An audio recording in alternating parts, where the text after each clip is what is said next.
Assalamualaikum warahmatullahi wabarakatuh. Kami dari Subsgroup, maka nama saya ada Sultan. Nama saya Mustika Ayuwardani. Nama saya Devina Juanjani. Jadi kami akan menjelaskan video tentang konsep tauhid dan keimanan kepada Allah Ta'ala. Konsep keimanan menurut Islam. Iman artinya dalam Islam bahkan sebagai percaya. Akar katanya berasal dari kata amanah, mengandung arti percaya. Digunakan menurut wazan transitif, artinya menganugerahkan ketentraman atau perdamaian. Kedua, iman artinya dalam Islam menurut disebut sebagai keyakinan bulat yang digunakan oleh hati, dikerahkan oleh lidah, dan dimanifestasikan dengan amalan atau pembenaran dengan penuh keyakinan, tanpa adanya sedikitpun keraguan mengenai ajaran yang datang dari Allah Subhanahu wa Ta'ala. Rasulullah SAW. Prinsip-prinsip keimanan dalam Islam. Keimanan dalam Islam dasarnya adalah satu, iman kepada Allah Subhanahu wa Ta'ala. Iman kepada Allah Subhanahu wa Ta'ala mengandung 3 unsur. 1. Mengimani wujud Allah Subhanahu wa Ta'ala. 2. Beriman kepada rububiyah dan uluhiyah Allah Subhanahu wa Ta'ala. 3. Beriman kepada asma dan sifat Allah Subhanahu wa Ta'ala. Dalam masalah asma dan sifat ada 2 golongan yang tersesat, yaitu 1. Golongan mutatilah, 2. Golongan musyabihah. 2. Iman kepada para malaikat. Malaikat adalah makhluk gaib yang selalu beribadah kepada Allah Subhanahu wa Ta'ala yang diciptakan dari cahaya, lalu memberikan kekuatan yang sempurna kepada mereka yang tunduk dan selalu melaksanakan ketaatan kepadanya. Iman kepada malaikat mencakup 4 hal. 1. Mengimani wujud keberadaan mereka.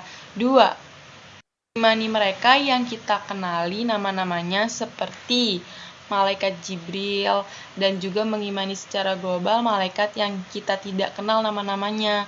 3. Mengimani sifat-sifat mereka yang kita kenali seperti sifat bentuk Jibril yang pernah dilihat oleh Nabi SAW. Ia memiliki 600 sayap yang menutupi ufuk. Yang keempat, mengimani tugas-tugas yang diperintahkan Allah kepada mereka yang sudah kita ketahui, seperti selalu bertasbih dan beribadah kepada Allah selama siang dan malam tanpa merasa lelah dan jemu. 3. Iman kepada para rasul. Rasul adalah yang diberi wahyu syara untuk disampaikan kepada umatnya. Rasul yang pertama adalah Nabi Nuh, dan yang terakhir adalah Nabi Muhammad SAW. Para rasul adalah manusia biasa, makhluk Allah yang tidak mempunyai sedikit pun keistimewaan rububiyah dan uluhiyah. Para rasul juga memiliki sifat-sifat kemanusiaan seperti sakit, mati, butuh makan dan minum, dan lain sebagainya. Iman kepada para rasul mencakup 4 hal. 1. Yaitu mengimani bahwa risalah mereka benar-benar dari Allah Subhanahu wa Ta'ala. 2. Mengimani orang-orang yang sudah kita kenali nama-namanya, misalnya Muhammad, Ibrahim, Musa, Isa, Nuh. Kelima, Nabi Rasul itu dikenal dengan nama Ulul Azmi. 3. Membenarkan apa yang mereka beritakan. 4. Mengamalkan syariat Rasul yang diutus kepada kita, yaitu adalah Nabi Muhammad, Nabi terakhir kita yang diutus Allah kepada seluruh manusia. 4. Iman kepada hari akhir. Hari akhir adalah hari kiamat, di mana seluruh manusia dibangkitkan pada hari itu untuk dihisap dan dibalas. Hari itu disebut hari akhir, karena tidak ada hari lagi setelahnya. Pada hari itu, penghuni surga dan penghuni neraka masing-masing menetap di tempatnya. Iman kepada hari akhir mencakup 3 hal. 1. Beriman kepada ba'ats, yang artinya kebangkitan. 2. Beriman kepada hisab, yang artinya perhitungan, dan jaza artinya pembalasan. 3. Mengimani surga dan neraka sebagai tempat manusia yang abadi. Konsep tauhid sebagai dasar keimanan dan ketakwaan menurut Islam. Tauhid memiliki arti mendasar bahwa tauhid merupakan pengetahuan yang meyakini bahwa sesuatu itu satu. Dalam ajaran Islam, hal ini berkaitan dengan sifat keesaan Allah, bahwa Allah itu satu. Dan tauhid sendiri diketahui dengan sebagai ilmu yang mengajari tentang sifat keesaan Allah, di mana Allah itu satu, zat memiliki sempurna dan tidak ada satupun yang bisa menggantikannya.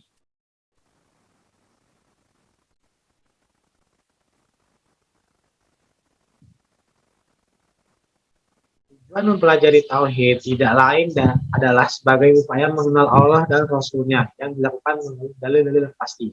Dalam hal ini, mempelajari ilmu tauhid juga memiliki arti meyakini segala sifat kesempurnaan yang telah dimiliki Allah serta membenarkan sifat setiap risalah ataupun ajaran Rasul-Nya. Bukan hanya itu, mempelajari dan menggunakan arti tauhid dalam kehidupan sehari-hari dapat menghindarkan umat muslim dari pengaruh akidah-akidah lain yang menyeleweng dari kebenaran.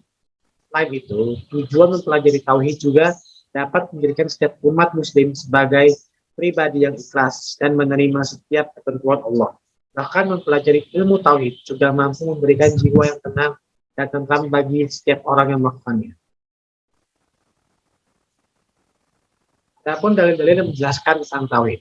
Yang pertama, Surat Al-Baqarah ayat 165 yang berbunyi wa minan nasi man yattakhidhu min dunillahi andada yuhibbuna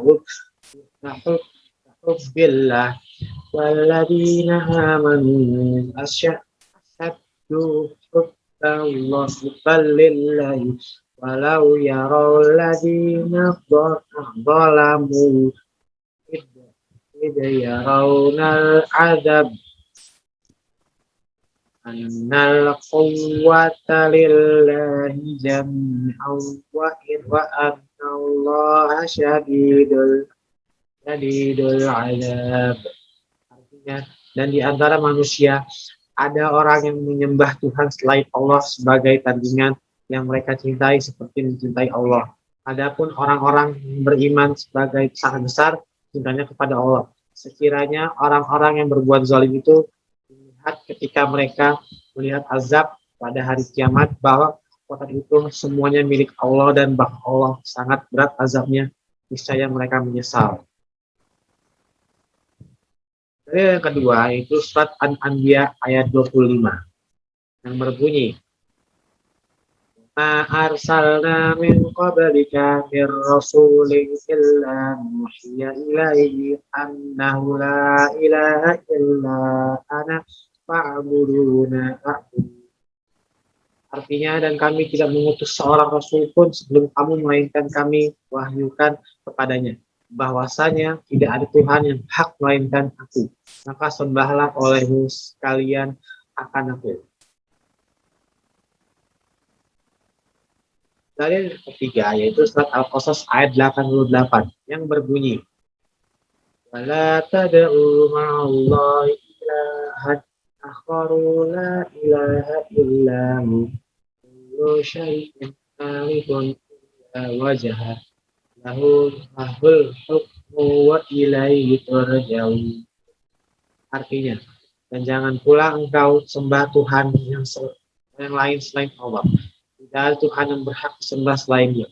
Segala sesuatu pasti binasa kecuali Allah.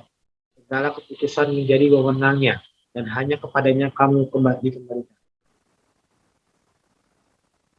Dalil berikutnya surat Al-Insyirah ayat 78 yang berbunyi Fa'idha faragatu fansab wa ila rabbika farghab. Artinya, maka apabila kamu telah selesai dari segala urusan, kerjakanlah dengan sungguh-sungguh urusan yang lain, dan hanya kepada Tuhanmu lah hendaknya kamu berharap. Dalil yang terakhir dari surat Al-Ikhlas ayat 4 yang berbunyi lam yakul lahu kufuwan ahad. Artinya, dan tidak ada seorang pun yang setara dengan dia, Allah Subhanahu wa ta'ala. Konsep tauhid sebagai dasar bagi semua aktivitas umat Islam. Hakikat tauhid adalah penyerahan diri yang bulat kepada kehendak ilahi, baik menyangkut ibadah maupun muamalah dalam rangka menciptakan pola kehidupan yang sesuai dengan kehendak Allah. Tauhid menjadi dasar seluruh konsep dan aktivitas umat Islam, baik ekonomi, politik, sosial, maupun budaya. Pandangan dunia yang dimulai dari konsep ketuhanan atau keesaan Tuhan akan berimplikasi kepada kegiatan kehidupan manusia di dunia secara keseluruhan. Selanjutnya, konsep tauhid mengajarkan bahwa Allah itu esa, pencipta segala makhluk dan semua makhluk tunduk kepadanya. Salah satu makhluk yang diciptakannya adalah manusia yang berasal dari substansi yang sama, serta memiliki hak dan kewajiban yang sama atau musafat sebagai khalifah Allah di muka bumi. Semua sumber daya alam, flora dan fauna ditundukkan oleh Allah bagi manusia sebagai sumber manfaat ekonomis. Sekian dari kami. Wassalamualaikum